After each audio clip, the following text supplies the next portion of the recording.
making it. I gotta put the class in, Mr. Sylvester. Hold on. Okay. Well, don't invite them. Oh, you share on Zoom or on your own Google Classroom. Okay. All right. Well, let me close this one out then. Let me see. Wait a minute. Nope. I know what to do now. Just a second here. Sorry.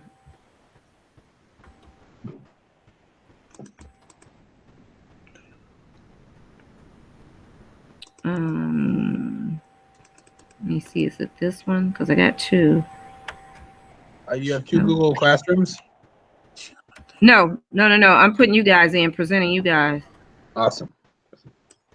Okay, I think I got it.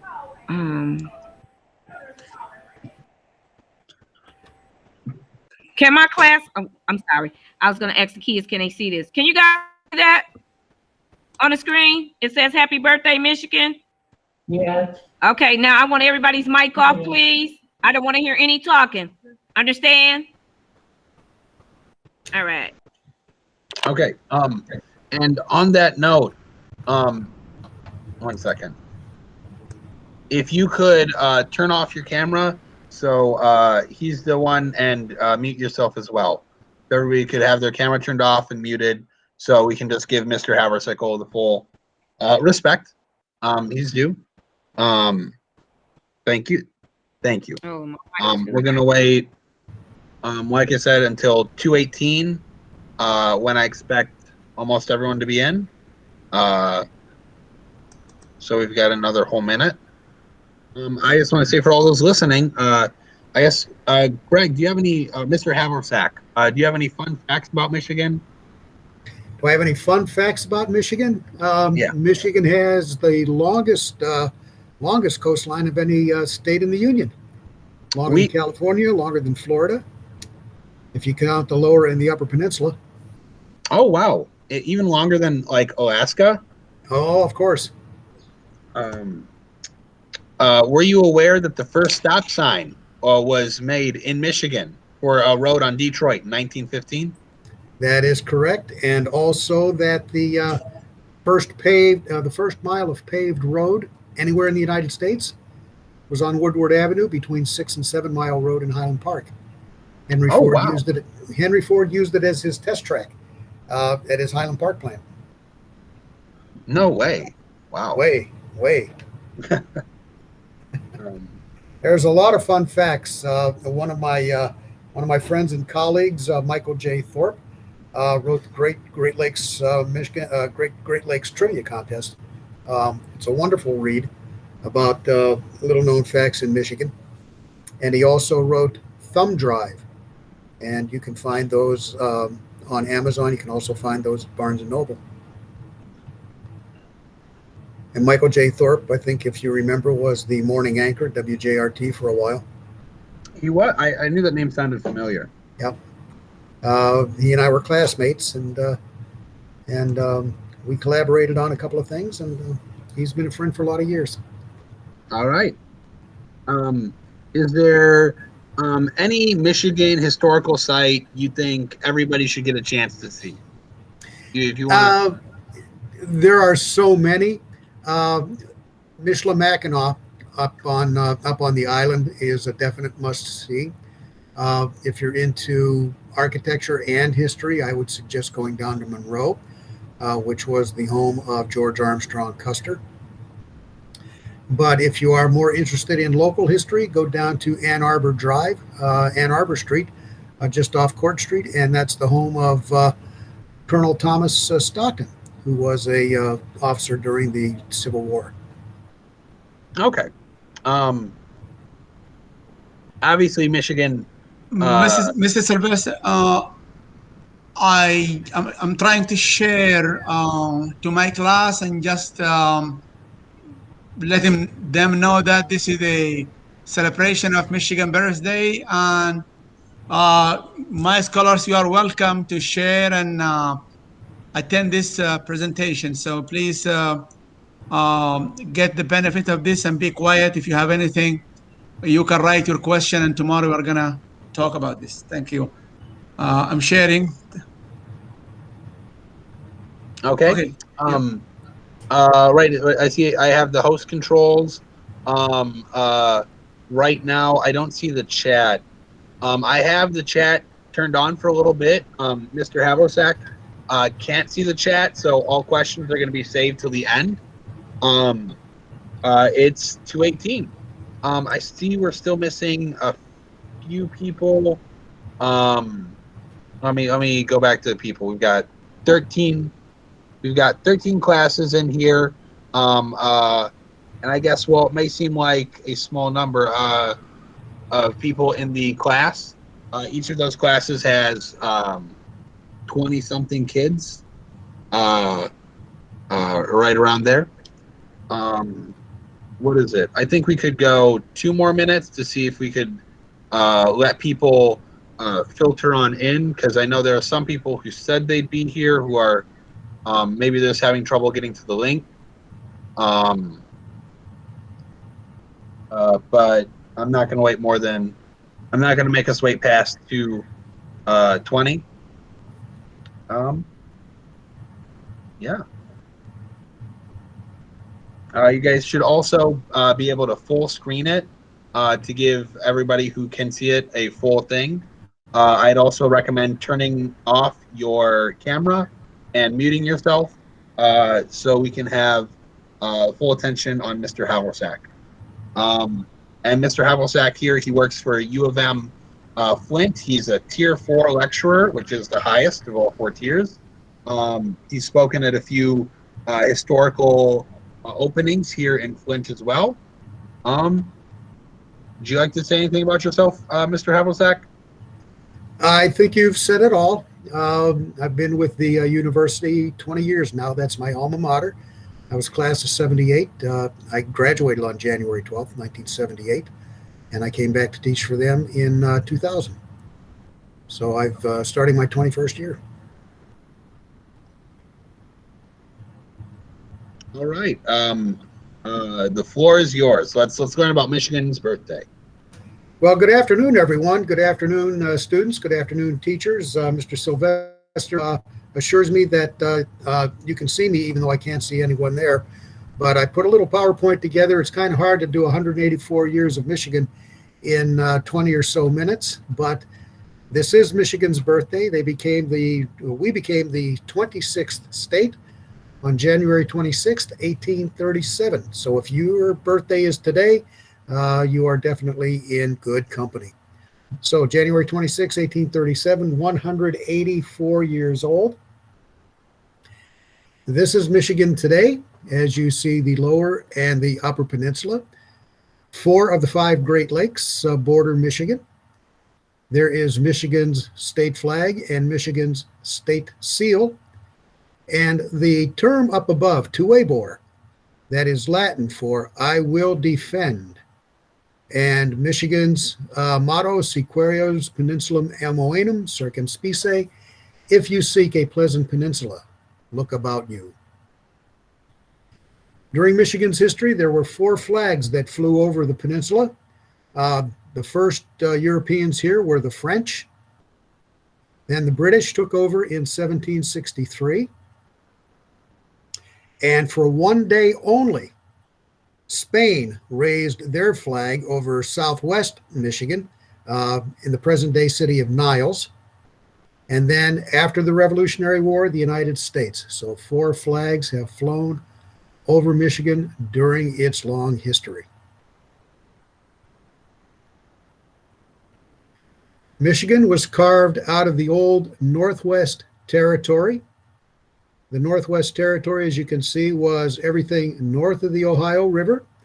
Let's see, can you see my pointer there? There's the Ohio River. Yep, and here's yep, we can see it. Yep. And 5 states were carved out of the Northwest Territory. And in order, they were Ohio, Indiana, Illinois, Michigan, and Wisconsin. And as territories came into the Union, then the territory expanded and narrowed a bit. Take a look at Michigan Territory in 1833 to 1836.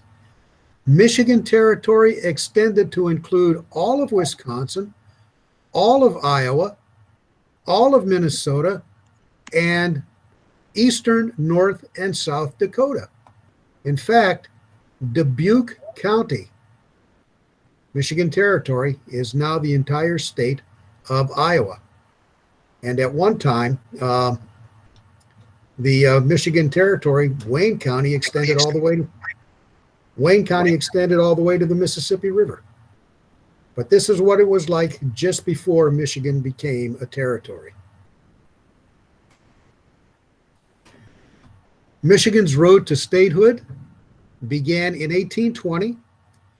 It was over the issue of slavery, and the United States Congress, the House of Representatives, needed to maintain a sectional balance between free states and slave states. Take a look at Maine.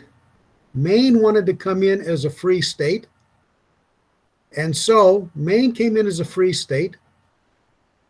Missouri came in as a slave state, and the 36th parallel, 36 degrees, 30 minutes of latitude.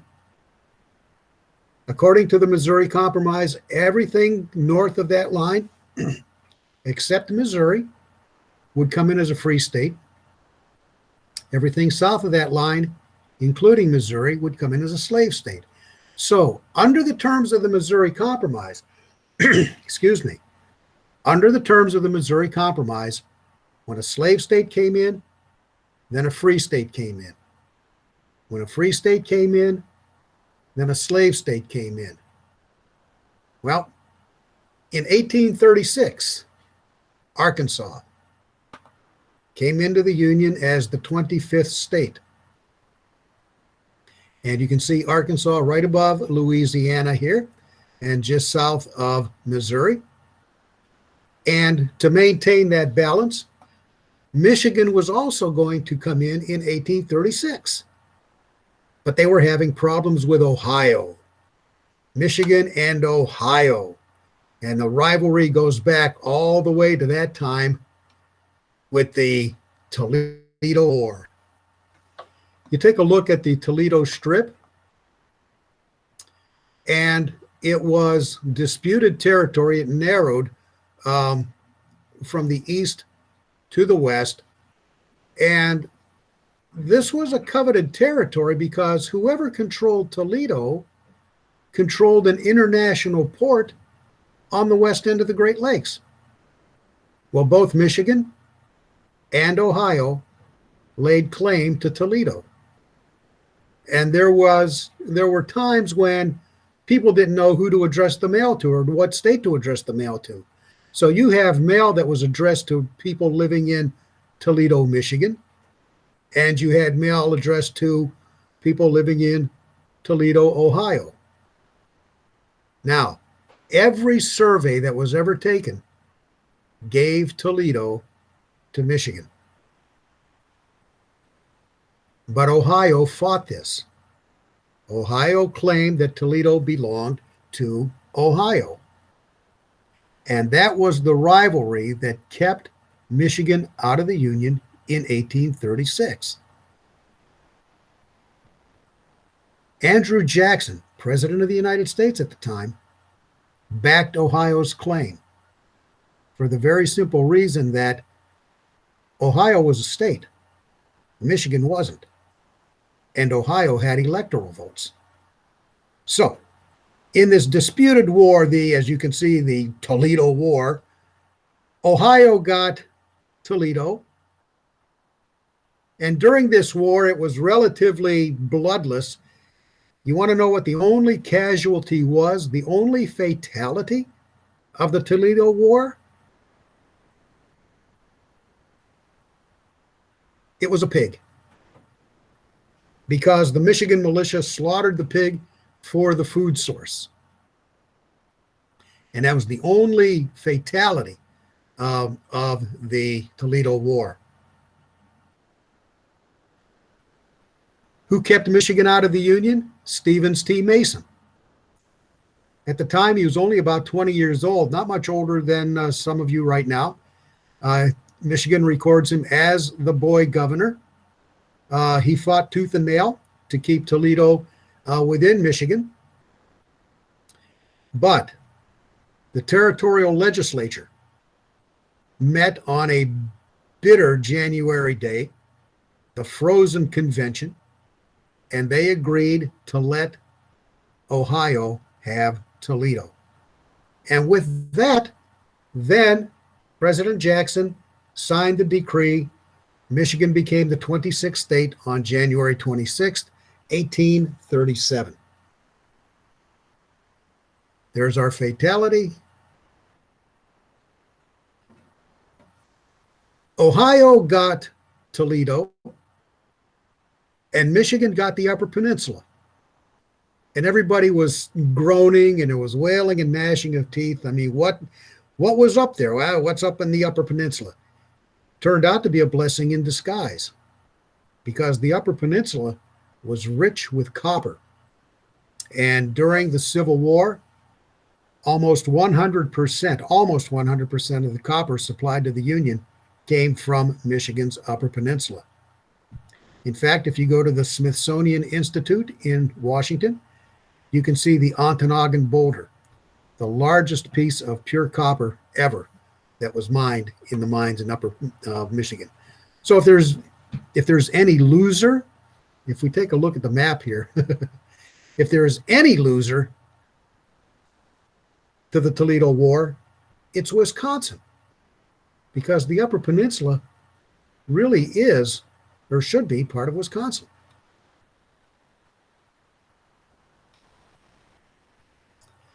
Well, we're taking a big jump from the 1830s to the 1860s. Michigan in the Civil War.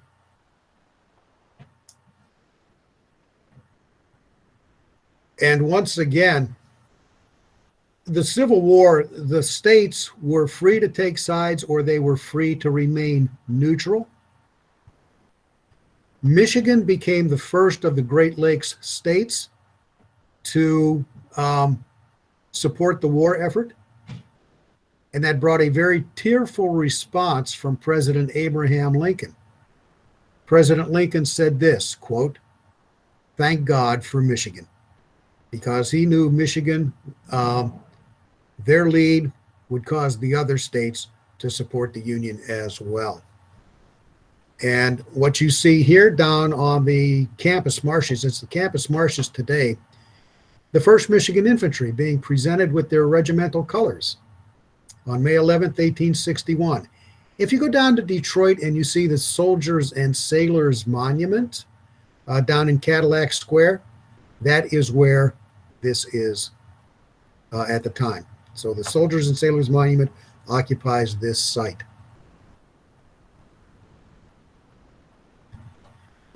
Everybody knows William Shakespeare, the Bard of Avon, who wrote all those plays about Romeo and Juliet and Julius Caesar and Troilus and Cressida. But Michigan answered the call, and Michigan's first enlistee was also named William Shakespeare. And if you have brothers or fathers or uncles or grandfathers who are fishermen, they may be familiar with the name, because Shakespeare manufactured rods and reels.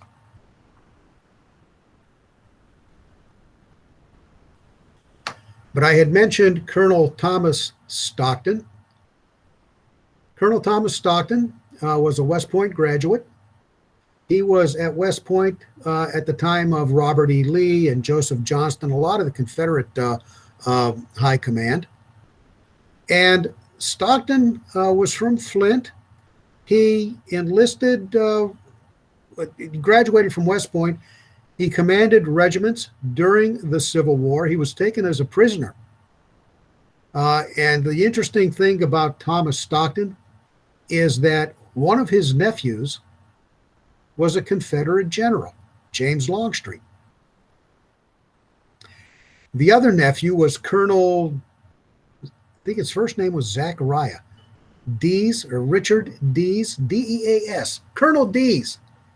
Well, when Colonel Stockton was captured and he was a prisoner of war, his one nephew, General Longstreet, visited him regularly, as did his old friend Robert E. Lee.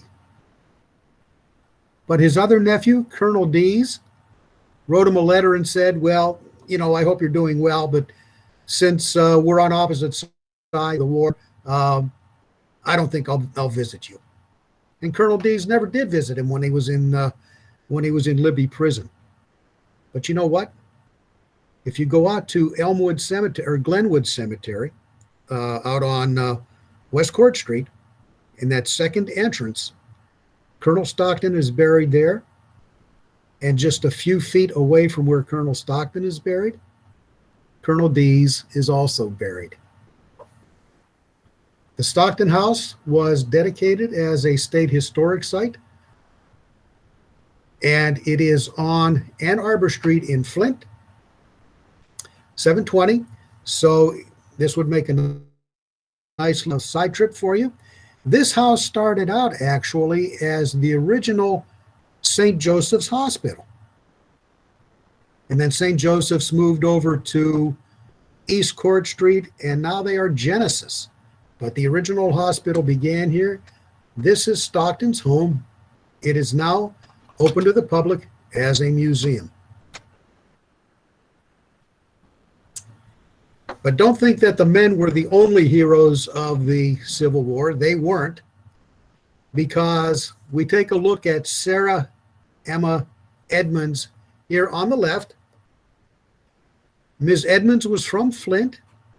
She joined the Union Army disguised as a man, and she adopted the alias of Franklin Thompson. And he offered his services as a spy with the perfect disguise, dressed as a woman. Well, after the Civil War, all of her comrades, all of her compatriots said they didn't know she was a woman. And so she was granted a pension by the United States government. She got a pretty good, pretty hefty chunk of change. And Ms. Edmonds ended up as a Bible salesman in Texas. So Sarah Edmonds was from Flint, woman disguised as a man, Franklin Thompson. Of course, Michigan's probably most well-known soldier during the Civil War was General George Armstrong Custer. Born in 1839, died in 1876. He graduated from West Point at the bottom of his class. He was last in the class of June of 1861. But while he was last in his class scholastically, he was first in his class in demerits. But George Armstrong Custer during the Civil War never lost a battle. The one battle that he is known for is the one that he did lose, the one that is commonly referred to as Custer's Last Stand, which took place out at the Little Bighorn in June of 1876. Another woman hero, Michigan Annie, Anna Etheridge.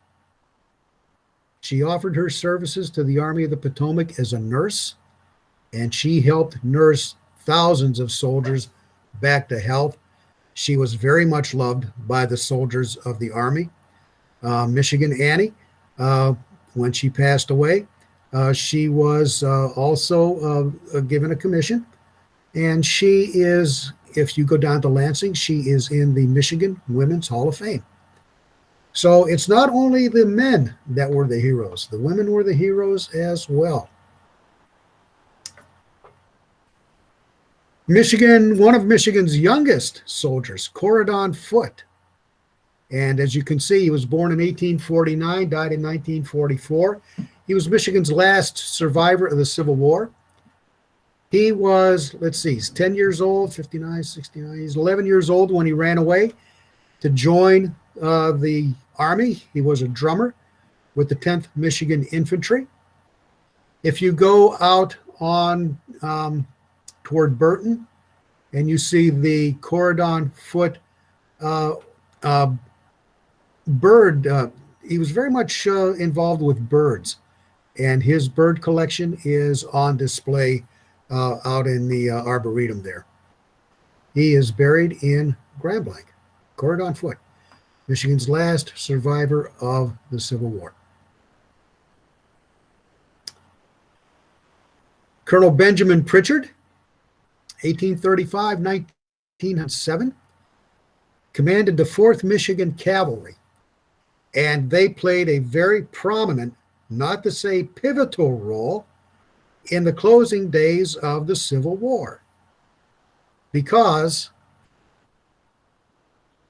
when the entire Confederate government was in flight, Jefferson Davis fled Richmond. He was pursued by the cavalry under the command of Colonel Pritchard, and he was captured at Irwinville, Georgia. And everyone says, all the northern accounts say that Jefferson Davis disguised himself as a woman. Whether that's true or not, we don't know. Both sides have differing stories. Okay, the North says Davis was disguised as a woman. The South said that never happened. But it was Michigan who was instrumental in capturing Jefferson Davis, the 4th Michigan Cavalry, under the command of Colonel Benjamin Pritchard. And if you have a pen and paper handy and you want to impress your friends and annoy your enemies, this is how much it cost to capture Jefferson Davis in 1865 dollars. $97,061.32. That's how much it cost the federal government to pursue and capture Jefferson Davis. $97,031.62. In what year? That's $1865. Also, can you move the "You are sharing your screen" button? Just try to grab it by the left of it and just drag it off to the side. Okay, Or, how's that? No, try moving it. It's right next to "Of America."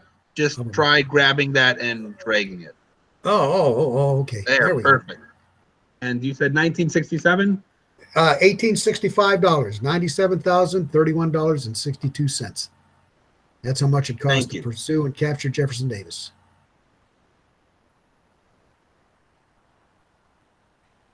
And the veterans formed the Grand Army of the Republic. And here are Michigan veterans photographed on Memorial Day in 1924. They are standing on Saginaw Street. And by this time, they are in their 60s, 70s, their 80s. And so Michigan played a very prominent role in the Civil War. So I moved that screen sharing thing. And I can go back to these. There you go. Colonel Benjamin Pritchard. Court on foot. His bird collection is out toward in Burton. Michigan Annie. There was also another nurse, Annie Wheelock. And Miss Wheelock tendered her services to the Army during the war as a nurse. George Custer. He was the youngest major general in the history of the United States Army at the age of 24. Sarah Edmonds, alias Franklin Thompson. Stockton's home on Ann Arbor Street. Colonel Thomas B.W. Stockton, the uncle of a Confederate general and of a Confederate colonel. William Shakespeare, Michigan's first enlistee. The colors down on Campus Martius, which is Cadillac Square today. We get the Upper Peninsula, the blessing in disguise. Because Ohio got Toledo. Arkansas came in 35. Michigan was supposed to come in Arkansas came in 1836. Michigan was supposed to come in that year, but for the boundary dispute. And Michigan territory extended all the way to the Dakotas. carved out of the old Northwest Territory. Spain, let me elaborate on this. I've got a couple of minutes, I think. Spain, they launched an excursion up into Michigan. What they were looking for is anyone's guess, but they settled in Niles, and they were there only for about one day. They hauled up their flag in Niles, Michigan, so Niles is known as the City of Flags. And this is Michigan today. And you can see where Flint is, Lansing, the capital. Okay, to Weibor, I will defend. Happy birthday once again, Michigan, January 26th, 1837, the 26th state in the Union, 184 years old. Ladies and gentlemen, that's a couple of hundred years of Michigan history in 25 minutes. I'm going to shut this down. So if you have questions, I will be here to entertain those. I certainly appreciate your time, your presence, and I hope you enjoyed listening to this as much as I've enjoyed presenting it. Can I start this by a quick question? Yes, sir. While driving on interstate here on 475, I noticed that there are names like the names that usually ending with a AW, like Saginaw, Washtenaw, Sashabaw. Those. That's a good question, because a lot of those names derive from the names that were given to the areas by the Indians. Okay, so Saginaw, that's an Indian term. Washtenaw is also an Indian term. Ann Arbor, the county seat of Washtenaw County, was named after the settler's wife, and it was known for its abundance of trees. But many of the place names in Michigan derive from the Indian names. A lot of the names were also given by Douglas Houghton, who was he was an ethnologist, and he traveled extensively, gave a lot of names to Michigan counties, and also a lot of counties in Michigan and a lot of places in Michigan are named after places in New York, because a lot of Michigan's settlers came from New York. Genesee County, Michigan, after Genesee County, New York. Utica, Michigan. Okay. New Baltimore. So a lot of those place names were brought by settlers who came west from some of the eastern states. And if we look at the interstates, and if we look at some of the roads, it's no accident that they are where they are, because some of the roads parallel the established Indian trails.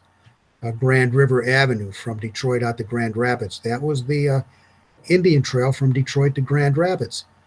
Saginaw Street. Woodward Avenue, you can hop on Saginaw Street, take it all the way down to Detroit. That was the Indian Road, the Indian Trail from Saginaw to, from Detroit to Saginaw. Okay. So a lot of those, a lot of the roads parallel the old Indian trails. Did that answer your question? Yeah, yes, thank you very much. And okay, thank you. I want to give a chance to other colleague. Thank you. Okay. So I'm gonna close that out. So let's see how can I get down here. There we go. There we go. Okay. So if you have any questions, I am here. You're willing to talk. And Mr. Sylvester also has my email. So if you have any questions, do feel free to email me. I teach the Michigan history class. I'm teaching it online now via Zoom on Mondays and Wednesdays.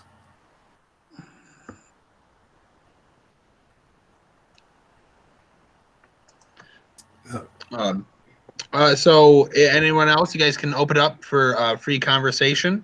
Is there anybody who would like to, who has anything they want to ask? I'd like to go with one.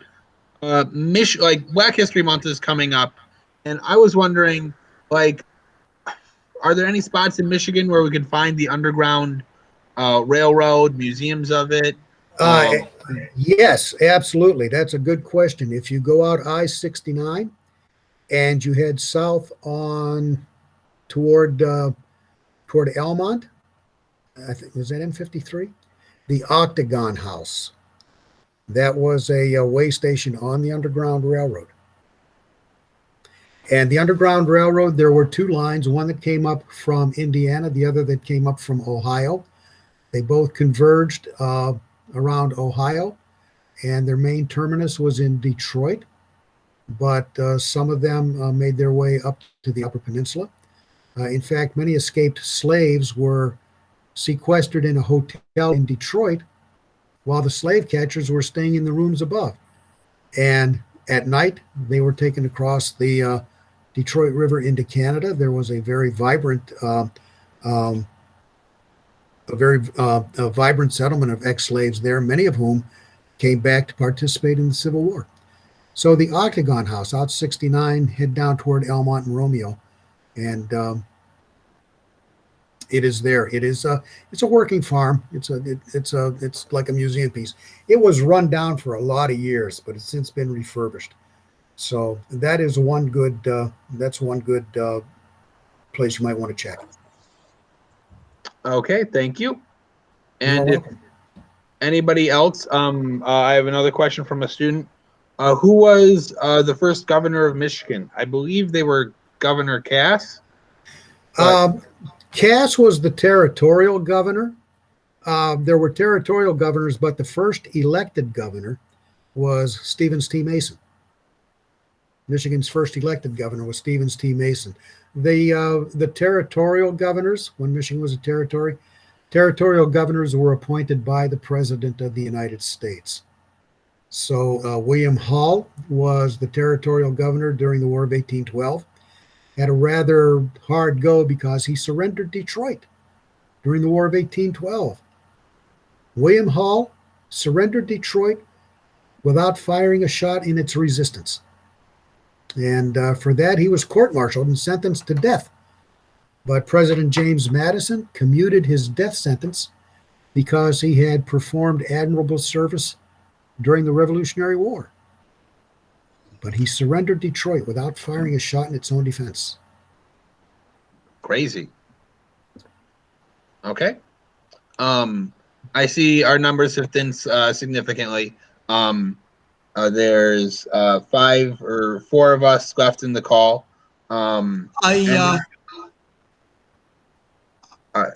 Go for it. If you have a question, now's the time to ask. Yeah, if I can do that. Go ahead. Yeah, I like to ask a question. I like this class, this presentation. And my major is English linguistics, but if it wouldn't be English linguistics, I could be doing history. So that's why I'm asking about this. On my interest in the names and the history of names and the reference in the past. So like you say, in the past I asked about the words ending in AW. And right now, is there any city in the state of Michigan has a significance history in the past? I mean, for example, these names like Troy, Sterling Heights, and the telegraph roads that I drive from here, Waterford, up to the airport. When one street called the Telegraph, and I am new to Michigan. I have been here only 5 years. Michigan was the first state to arrive and to live since I'm here. The interesting thing about Telegraph Road, you can hop on Telegraph Road in Michigan and take it all the way to Peoria, Illinois. It's a continuous road. Oscoda, Michigan is one of the Indian names, Ogama County. I would point you toward one book that I would point you toward. You may have it in your library. I'm interested in that, yes. Michigan, A History of the Great Lakes State by Bruce Rubenstein and Lawrence Z. Watts. Let me see if I can show you a copy of that. Yeah. Can you see that? I see that, yeah. I got it, yes. So. Because he has an appendix at the back that talks about place names and how they got their names. Michigan, the history of the Great Lakes, right? Michigan, A History of the Great Lakes State by Bruce Rubenstein and Lawrence Z. Watts. Thank you. Thank you very much. Yeah. Rubenstein was my instructor when I was an undergrad at U of M Flint. They're both gone now. Rubenstein passed on a few years back. Z. Watts has been gone for a while. But it's a good read. It's a good one volume, one semester Michigan history text. Thank you. That's very interesting. Okay. That's very interesting. Okay. All right. That's all the questions I have. And like I said, I do have your email. So if anybody wants to ask you a question, send them to me and I'll forward them to him right away. Thank you, Mr. Havrilcsak, for coming today, speaking to our kids, talking about this great state and its great birthday. Thanks for all the planning you did ahead of time with me. All right. If you'd like to say any final words, then I think we could go. It was a pleasure. I've enjoyed it. I hope everybody once again enjoyed it as much as I've enjoyed presenting it. And I hope everyone has a good time with Michigan history. Okay. Thank you very much. And thank you to everyone else for coming on by. Thank you. Have a good Tuesday. Thank you. Drive safe. Take care. Bye-bye. Bye. Thank you.